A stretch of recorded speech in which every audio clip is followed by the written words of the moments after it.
Okay, hi Jeff. How are you? Welcome to the show. Thanks, Douglas. I'm fine. Nice to have you here.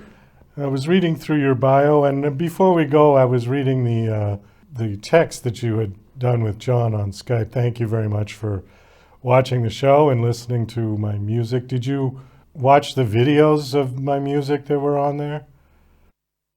Did I see them? I believe I did. Yeah, I certainly heard a couple of tracks, and I can't remember, but I think I did. Well, I those think I videos did. were made long ago, so I Yeah. looked much younger, and if that's what you saw. I only did two videos because it was at the time when people were starting to make their own videos, but it was still expensive to do, to do Yeah. anything half decent. And so I still had hair, it was still brown. Um, But they were good. A lot of people asked me or whomever to listen to their music, and I guess because it had the echoes of the '60s and some solid rock and roll. It was very listenable. well, I thank enjoyed it. you. I appreciate Yeah. that. And that was the music I listened to growing up anyway. So you're always sort of stuck with your teenage music. I mean, for me, it was the Beatles and then Elton John and Billy Joel and Chicago and basically everything from the 60s and 70s was what I I was a few years absorbed. younger, but yes, I think I stopped at about 1969. But also, yes, there's great early '70s music also. And then all the singer songwriters from, James Taylor and Jim Croce, those, I mean, just brilliant, you Joni could, Mitchell, yeah, yes, absolutely. Absolutely. sure. Actually, I wanted to ask you about London. It says on your bio that you've been living in London since 1990. What brought you to London? I met a woman in San Francisco in 1981, and we went to live in South Africa. But then it was during those '80s apartheid years, and we thought maybe it's time to go. So the bright lights of London are attractive, and we came here in 1990 and sort of halfway between Africa and America. Well, I suppose that is geographically accurate, yeah. Yeah. So you've been there ever since. Yes, we're still here, and it seems to work. Yeah, it's a great city. Was that a process to get immigration? It was, and we had to say we were leaving on as after being tourists for 6 months, but we did leave for a couple of days and came back, and we had to work at it. Yeah, I became a teacher, and that enabled us to stay. And from then on, we kept getting more permanent rights, and so we've been here and been able to be here since then. Well, the reason that I asked that is because generally speaking, one of the partners has the nationality of whatever country you're living in. But in your case, neither of you did. Well, you're sort of right, though. My wife's mother was actually born here, but because South Africa was the a pariah of the world at that time, it really wasn't accepted, and I think it had to be her father. But my wife's mother is British, and in the end, now my wife has a British passport. I just have an American passport. But I had to get a job as a teacher to allow us to stay. So you've been there since 1990, so that's over 30 years. I see three books on here.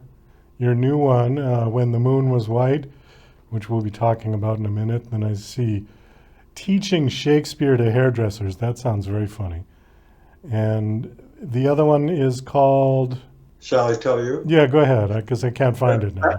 I wrote Bachelor Butterflies. I wrote that about 30 years ago. That was my first novel and only novel before this one.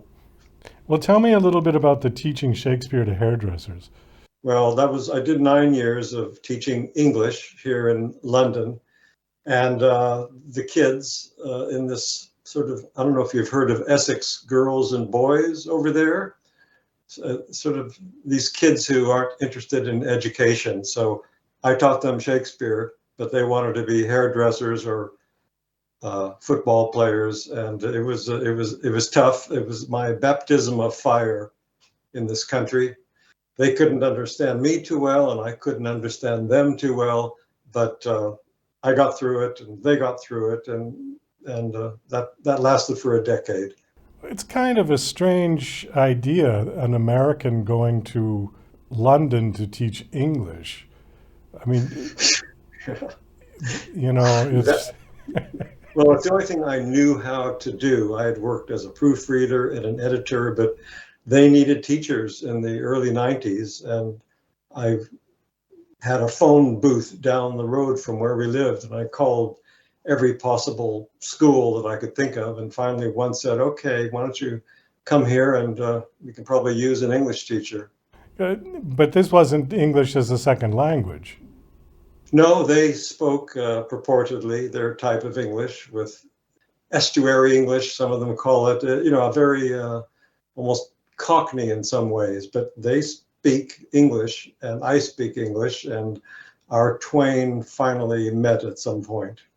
Yes, there weren't any other Americans working there, but it seemed to work fine. Did you ever get any jokes from the faculty about, well, you should be the one learning to speak English? Not the faculty; they seemed to accept me, but the young people, they made all sorts of jokes, and sometimes they weren't all that funny. I arrived at my desk one day, and there was a note on the desk saying, "Kill the Kermit Yank." The Kermit? What's Kermit? Yeah, Kermit. I guess that's what I sounded like to quite a few of them. As in the frog? The frog, right? Oh, yeah. wow. So that sort of thing. But they were kids and they were young. And as soon as I got some status in the school, I became second in the department. Suddenly they snapped to attention and they did the right things. And that happened after about 3 years. Well, I'm glad you made it through alive. Congratulations. Yeah. I most of my soul was intact afterwards. Thanks. So the latest book, When the Moon Was White. Why did you write this book? Well, I've always liked looking at the stars and the moon. And one day, I don't know, about 12 years ago, I just walked outside and looked up and I thought, if somebody ever wanted to try to besmirch that, I think I might want to do something about it. And then just the second part of that is we live in this really nice corner of London. And about 30 years ago, McDonald's tried to put their golden arches up as the entrance to the park that's here. And nobody liked that around here, and they withdrew their application. But this idea of an outside force of some sort trying to take advantage of a small friendly community, that became the plot some years later for the book. This is a fiction? It is, yeah, it is, yes. Okay, but it harkens back to your growing up in California?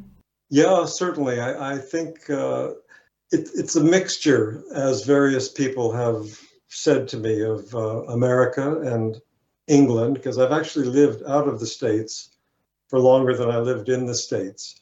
So I tried to draw on my experiences in both places. But since I live here in London, I wrote it for an English audience with English spelling and English punctuation, which I don't think most people pay any attention to. But it's about America and the space race there. So it may be that Americans find it more relevant to them. I'm still trying to find out. When was the book released? 2 years ago, in the fall of 22. So what sort of reviews have you gotten? Decent ones. People have enjoyed the wordplay, which I'm happy to hear about, because that's what I had fun doing. There's lots of people have messages on benches, and there are strange things on headstones, but the plot has grabbed people. The plot is somebody wants to try to besmirch the moon, and the characters in this little town that I've invented in South Dakota, they have to decide if they're going to do anything about it. Was this was inspired by the McDonald's? Well, the McDonald's event, I believe, gave me the idea of somebody coming in to take advantage of a little place. This little place in the town, in the book that I wrote, it has a very bright moon, and the people celebrate the moon. And this man thinks he can make a name for himself by establishing the world's first moon center in this little town. And from there, things get more serious about what he wants. Let me just change the tone slightly here. We've got just a couple of minutes. Since you've been in the UK and for so long, but originally from America, can you give me one thing that you prefer about America and one thing that you would prefer about the UK? Or maybe a difference that you want to point out? A small thing. In the States, when you see people playing basketball in courts outside, they have nets. Here, for whatever reason, people take the nets, and maybe that's how it is in America these days, but I like seeing nets on basketball hoops.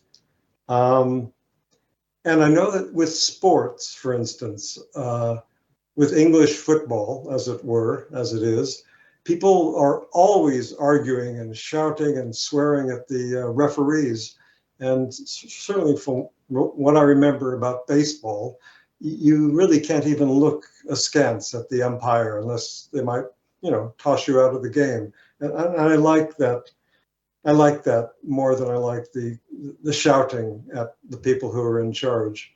The sports fans, at least from what I've seen on TV in England and generally in Europe and even all over in South America, they're fanatics about it more than, we kind of go to a football game when it's 20 below zero and sit and drink beer and just kind of, take it in. But they're like into it heart and soul. Yeah, I think so. Baseball games, which is what I mostly enjoyed doing, as a professional, watching a professional sport. People, they come with their families, they have a good time, it's sunny. Here, yeah, that's what people's main interest, so many of them, is in football, football as they call it here. And it's more than religion, it seems, certainly more than religion here. And people do not like to lose. If their team loses, it's very difficult to talk to them about that. Yeah, they're going to be crying for days, huh? Well, Jeff, I think on that we're going to have to wind this down. Again, the book is called When the Moon Was White. It has been released, you said. And yep. Yeah. The last question is, do you have a website that you want to give out? Yeah, thanks. It's www.jeffprobst.co.uk. Okay, we'll put it up on the screen. All right. Right along with the flash of your book cover. So thank you again for coming on. It was nice chatting with you, and best of luck with the book. You're going to be writing another one shortly? I'll see. You'll see. Okay. But thanks, Douglas. Very good questions, and this is enjoyable. I like your relaxed way of talking to another person like this. Well, thank you very much. Okay. Best of luck.